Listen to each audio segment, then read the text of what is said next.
nữa chín tay cá sập rồi nó ngon một giọt thì bờ xả nữa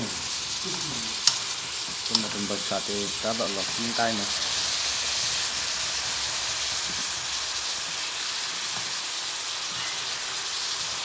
cá độ chín tay nó phù nữa ôi cá sập rồi gì vậy ôi diện nhiều thế thế nhỉ nó ngon tôi mà từng bật sạn nó thế đi thì tôi bạn mà mua xử lý chỉ chiều km rồi nữa để cười cho nhưng mà được cơm rồi phải cái dấu này nó đây là không gì nhé của củ sạch thì không được thu này rồi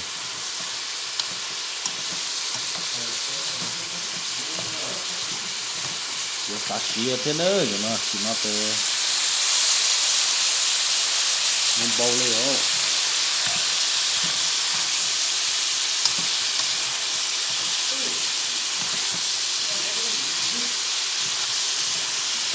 nó từ lần là có là gì xía nữa thì phát cười đi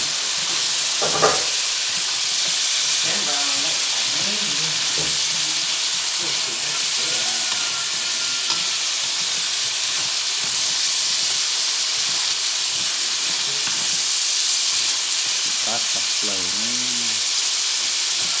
nó thế nữa đó từ từ tôi mà nói từ tới nó cũng phải xả ít thì phát được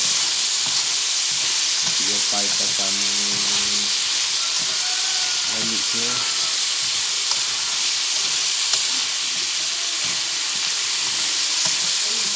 ta thì chiều nữa nó dễ cả rồi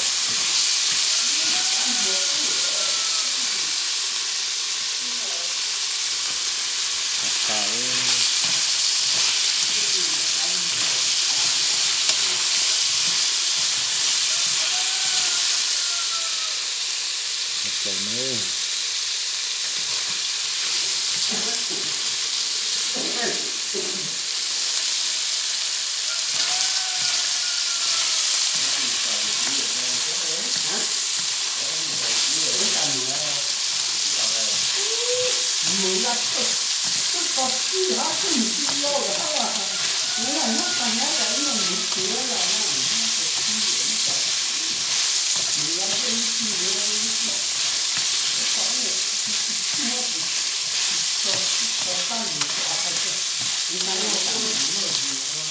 nó đi chơi được ít của nó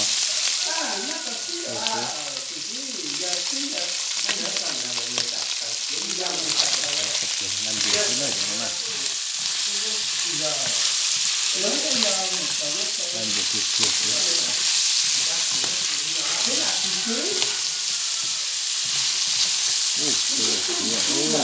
lên kia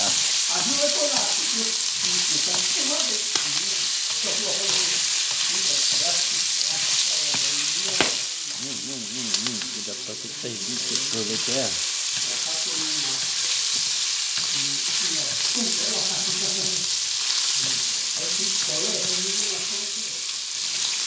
Siap bos, siap.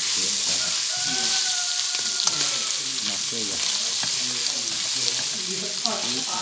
Kali deh pusing loh, mana?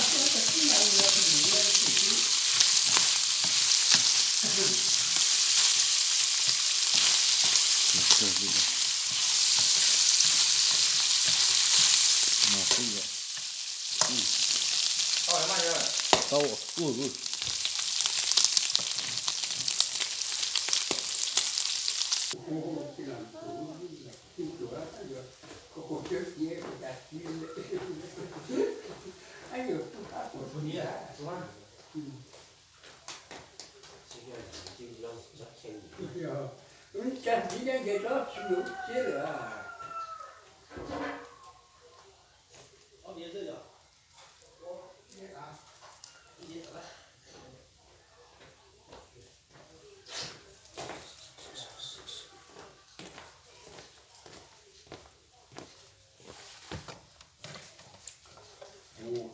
một ta tới một của cô ra tới một cá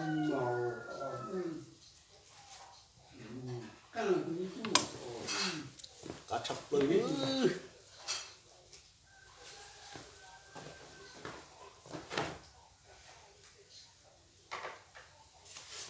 Tàn tàn một tàn mua qua cô chú mua cô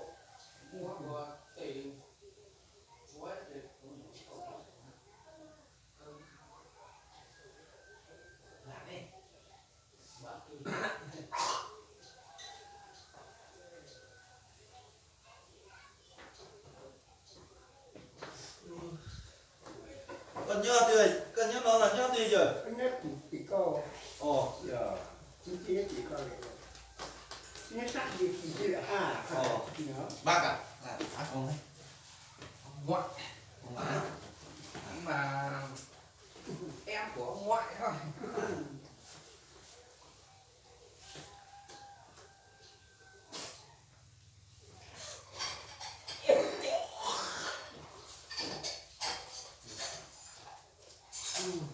chú đi vô à chú đi vô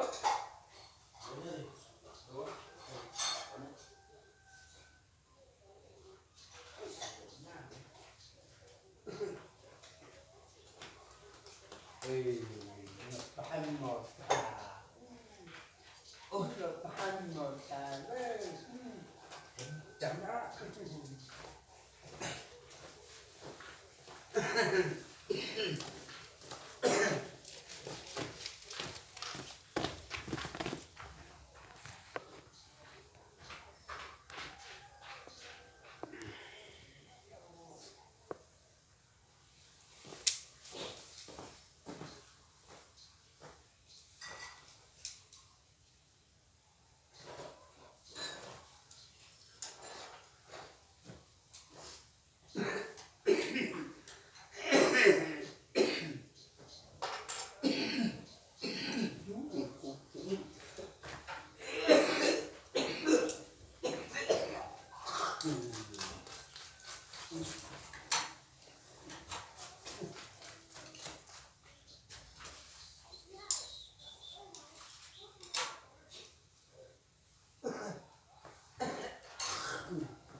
quá vô ô tụt rồiเลยtụt tên là cùi rong nhóc cơ thế ta xí nó để cùi chỉ chán đu rồi thế bỏ phôเลยcùi bỏ chỉ mình để thế nó tên là Ôi, bám vào phu là tu Chẳng cổ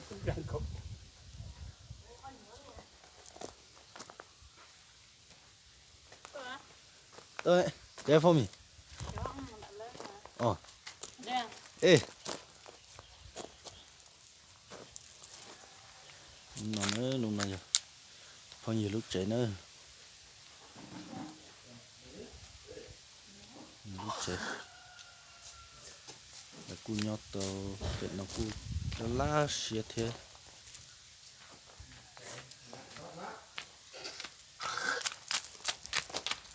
cho nó để ô trâu phua lên thì nó mà trâu phua lên thay chỉ dùng gốc kia lên thì là thì chán đâu mà thay mà dùng cớ rồi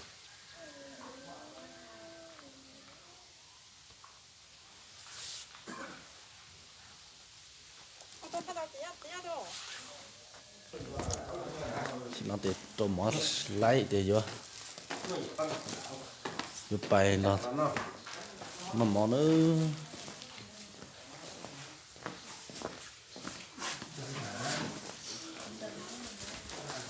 tôi có hàng lẩu chả chứ chả nào lẩu có tôi rồi mà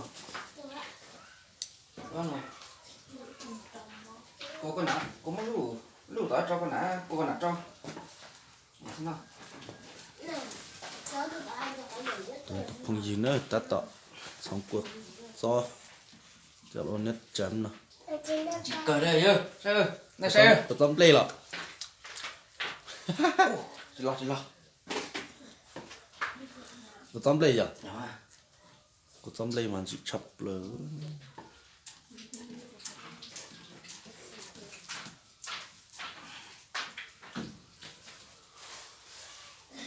của tao nó có đồ chắc không dừa đây là thì tao nó thì tao cũng nó thôi sai nữa gì nữa không nào một chỉ sai được không ít play rồi nó ít lột xuống thế tao biết nào xuống nữa bị chết đau rồi biết nào mà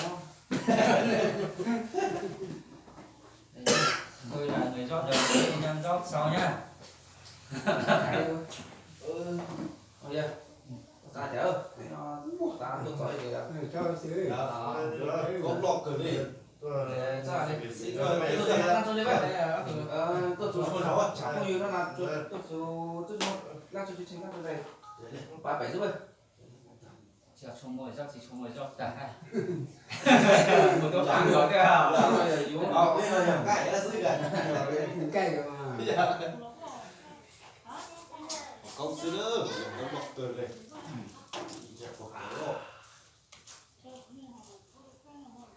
Cái số còn đấy. Giờ Giờ phải căng cái gì đấy? hả? Giờ rồi đã đi. À, rồi. Để nó tôi chưa? Có nó bây giờ nó Có nó thế là có gì giờ đấy. bây giờ mà cái quả ban từ bây giờ im giờ muốn quả chả cái gì muốn hẳn cái sao nó muốn hẳn đâu Cũng vàng ha. Thế nào? Ít là bà đi nhớ để nghe nói nó mà bây giờ vào rồi nhá thì mình chở đấy không làm nó có không muốn làm được bay ra đây. Giống như là như khánh nó cái biểu nho thì chỉ là làm bây giờ là ăn nghĩa là Có bạn chịu dụ. bán sang cái bảo mà Bạn rồi lên. rồi Có rồi Đúng à? nó bán gì đó. nó khá Nó còn mà giáo sư nó bài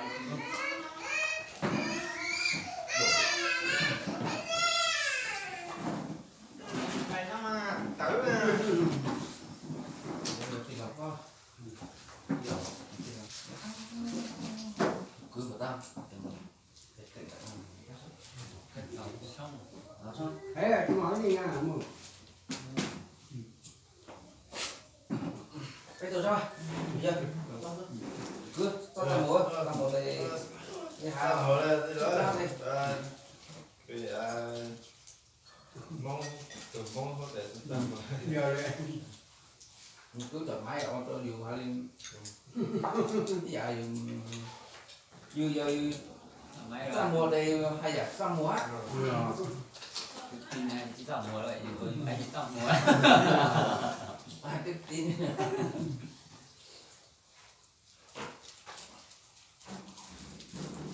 không sao nữa Cây rồi đó gì có những gì chắc có những quên đó xanh nào nó xanh nhiều đó có cho kiếm cái cái gì vậy? ai ở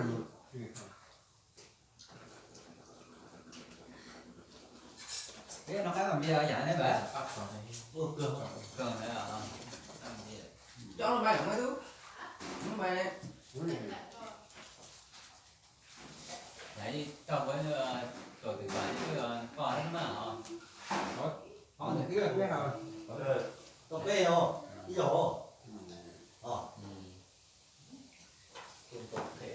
không đi rồi Tôi giờ chỉ cho ô giỏi tôi quá có thế là tôi từ bài từ bài là do tự nhiên đấy. Đó một ít. cho nó sát thôi à nó sát Nhưng mà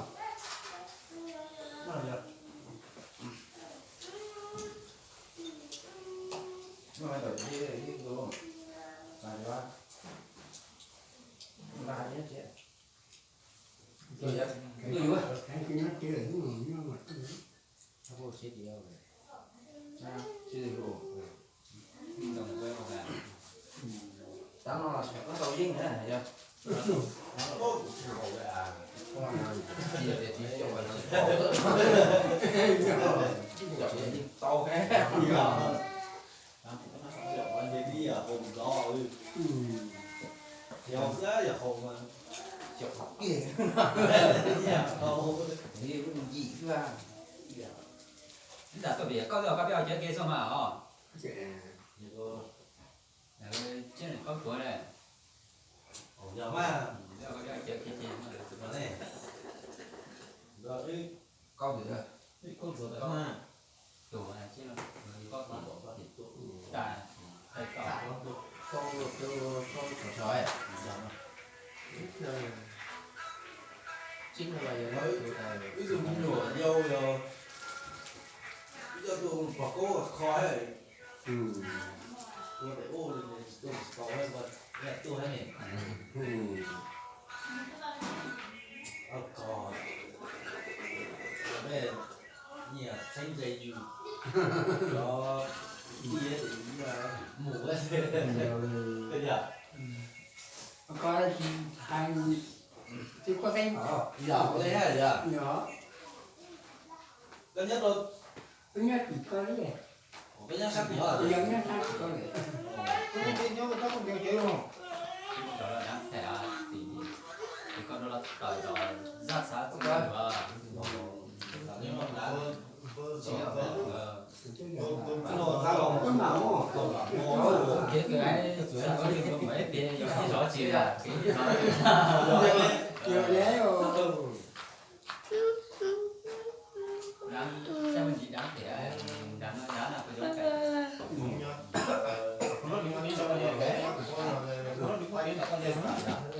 Rồi, giờ cái gì đó không có rồi tay vô bên này nó tay cười vô đó tay à vô đó còn có chờ được kia nó để nó mua ơn rồi trên trên đó là im không cái lưu đó mà im không sự không chịu. Nam sẽ được còn bán được nữa hả? tôi lưu cho mãi trong cái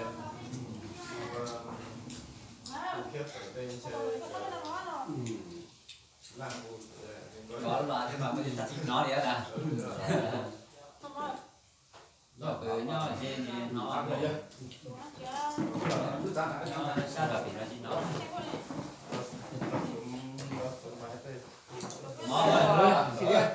nó ngon tức là cái mỏ cái tôi cái mỏ à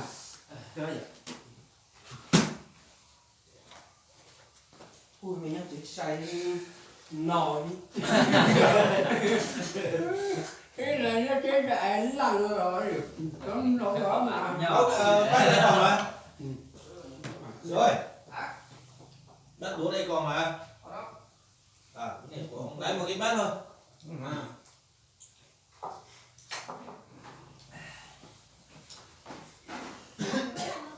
đấy mà chỉ có khăn thẻ quay nó nhóc thẻ nhỏ tôi mấy khăn tôi ra tôi xin mặc lình giò đó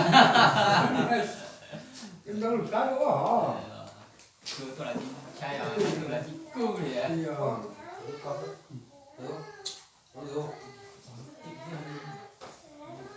chúng nó thì có một bộ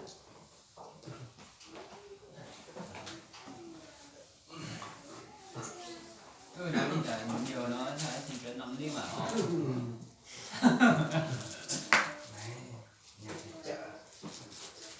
Công cấp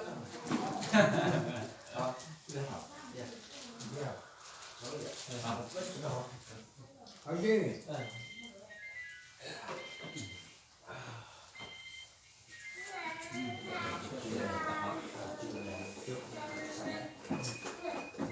uống rượu say uống ngon giỏi nhỏ Năm nào ít thì nó phải đi thôi. Dạ, muốn nhiều cho thì chảy mất đấy. Say nhiều ngon lắm. đúng rồi Nhiều nôn rượu ấy. tôi đúng rồi Nó phải đi nó hốc đi. Tao mà.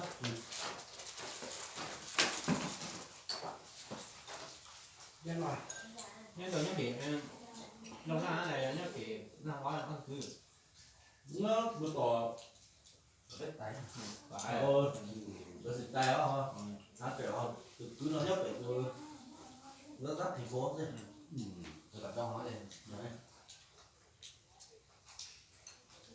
Nhưng mà tại cái xúc kiến rồi nhà thành phố lời là khóm không khó khăn này mình khó sợ con giàu tạo ra ra tận đây nó xuống là con cho nó tạo cửa ao có thể cho tôi làm nó tôi đây để rồi tôi phải tới là giờ tôi giờ tôi có cảm mong là sai là khó rồi có cảm giác là khác đi Tôi chơi. người kia bia hả kỹ cháu ta cho phải sao thắt chân hóa tao đây rồi tôi nói tạo thôi có lại nó chỉ về tông tôi sợ Tôi biết là con cú tấu. Tôi biết thì được đỡ đỡ hơn. Tao kéo này này Nên là để đó là chuẩn bị cho nhau hay là nó đã xong trận đi phá này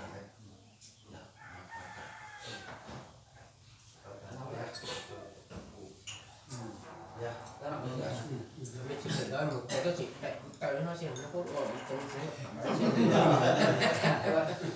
ôi thì nó mà nó một cái tay mà một sự tỏ mà ta sợ chứ có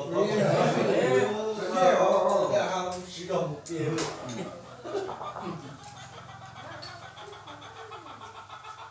có đã thì nó một cái của các một cái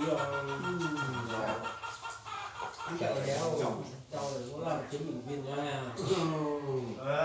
giờ cho hát chân có cảnh tôi mà mất thông một nghiệp là để thắp bó chụp cho các rất là bây giờ là sao giờ không ra đây á cho chỉ là đợi à cho đi từ lâu về cái bảo là cho bên kia Đó bây giờ con muốn nhờ con là một suối đó cái thằng tô có cái gì mà bị cố thế cái mà đó thì viên nó có gì lửa rồi vậy muốn thay đó chết từ lưới phải một suy nghĩ là thì coi ra là chỗ đó cũng cá thật nha nó chỉ bao gì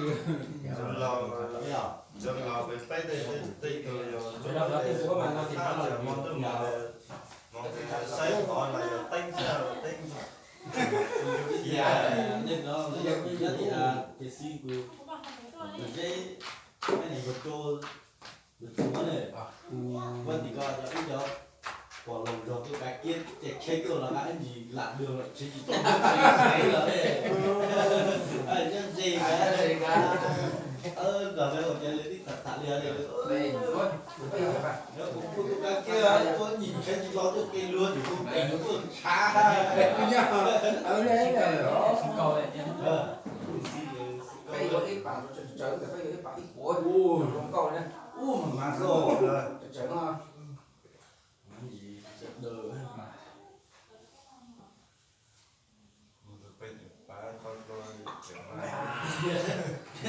đến đâu rồi bạn biết hay mà giá khi giá rồi chi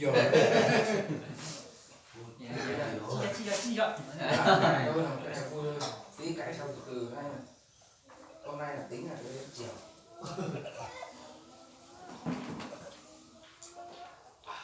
đấy bạn rồi là cái này nọ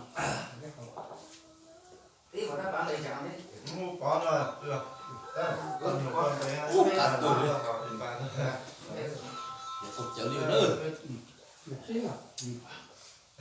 Nè, nó cái nọ sủa. Tính nhau con bé nhỏ này. Ở kìa. À, Nó có tê để được vào từng bờ luôn. Vậy thì bắt kêu nó anh từ quá. nó đi lột sủa. Tôi thảo quá. Cảm ơn rồi. làm xuống tí đi xuống tí đi. Có thể bạn đọc đặt cái này nó xuống 50 đâu. Bây giờ Con sẽ chạy thôi. Nhớ đấy. Dạ, này cái đông để cứ nó tức là cho nhân nhân tàu cái xây cả những tôi xóa chỉ chặt chạy thôi cứ là chạy nó nhân tàu cho nên được trong trói đi đó chỉ là nó nổi rồi mày rồi cho mày gì đi tôi cho có trường cứ ăn thì chúng nó là đó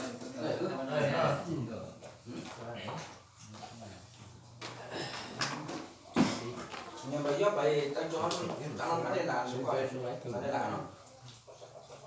thời gianที่tôi giống như vài xuống đó nó giúp mình chỉ đỡ cái gì hết này ăn đỏ Bây giờ ta cô thì nó chút xíu xuống nhau kia ở bây giờ những cái trà cô này mới do tụi mình bỏ tụi thay cái bố nữa nhưng mà bảo vệ giờ cũng thể à nhưng mà thì cô nói tao mùi gì tao có lời chứ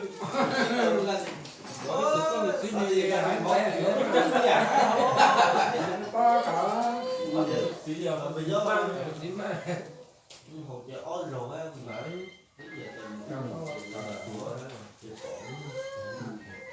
nhưng mà tao cũng rất là này quá giờ có vì rung đầu mà đâu bây giờ cái nó là cái uy chỉ có chế đó là nè xỉn lâu con rồi má là cái này thôi đây là cái u ở chỗ mô nó xưa à để cho nó tiếp nhau thì cái này nghe xíu à Bây giờ chưa giờ tôi trâu này bốc công trâu được không tao thì có trói gì đi hưởng gió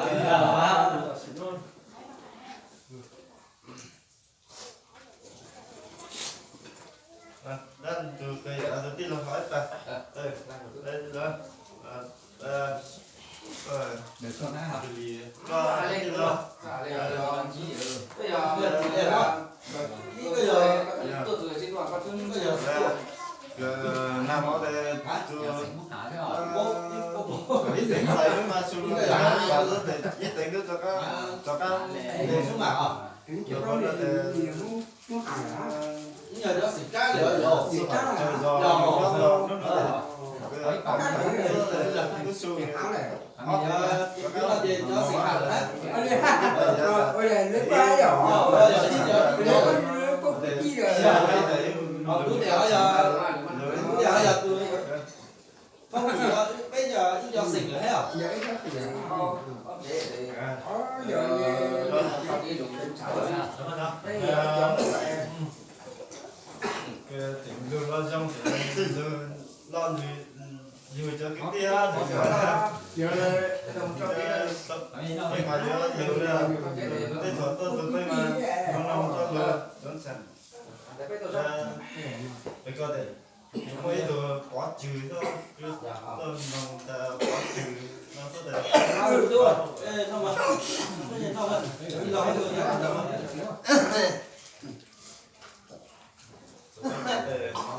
trên cầu tôi mà thấy phải có thể chỉ là phải có mặt của nó giờ con phải đi tuốt còn một tiền một nhắc con trai lại đúng nhắc con trai nữa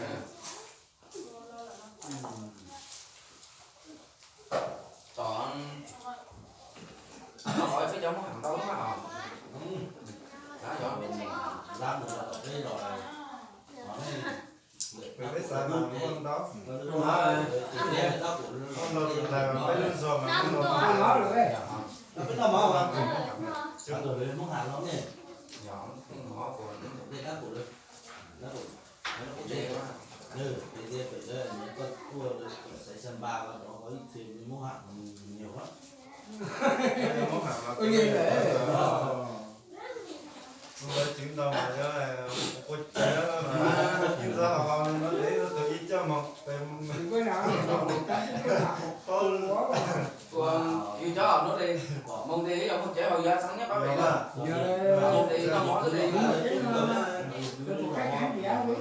Nó tự nhiên cứ dọc lên bây giờ thì món hàng chung bây giờ là Kia chắc món cũng hàng chung là là cả này nhăng à thì ở Quảng Đông nhất là nó này có gì về chú ấy thì cũng gì cái gì thì nhớ là Quảng Đông mà dạ cái gì hạt đấy mà tôi sẽ nói về chú phạm nó gì to từ nó giờ sửa đó thầy tụi tu kia sửa đó của nhân dạ có nhớ là Quảng Đông bao nhớ về nhân giới là cổng tốt nước giò bây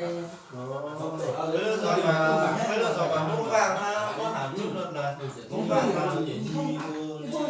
thì như thấy không biết thư đó sáng nhưng mà cho món hạt hay gì nhưng mà nó bị gì á đã tuổi được gì rồi có tốn nhiều gì chăng hả đã tuổi tiền giờ chú có vậy giết cái gì có cái không giết đi đi ăn có thể ở đây cũng mấy con gì đó là ngày giờ đi mà nhá từ đây vào cái tao này nhá rồi nhá đó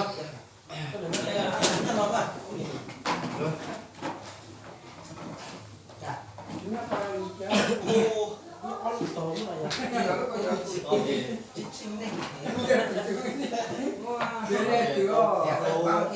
chở thì sọt sọ cứ cái chết rồi nhẹ tôi lại rồi bây giờ tôm chở về sọ rồi tôm chở no đấy nếu xin làm điểm cái nó nên lo thể á no chở đi rồi rồi giờ tôm bây giờ quá ông nói đi lên ông thì nói cứ để sáng chẳng nào coi lại cái bài là giờ có mình có thể cái là cho cái tên đó cái dạng ba nhộng câu của sang phòng phải câu đây luôn phải cho con mà nhưng mà có cả tên có cả tên có lường đúng không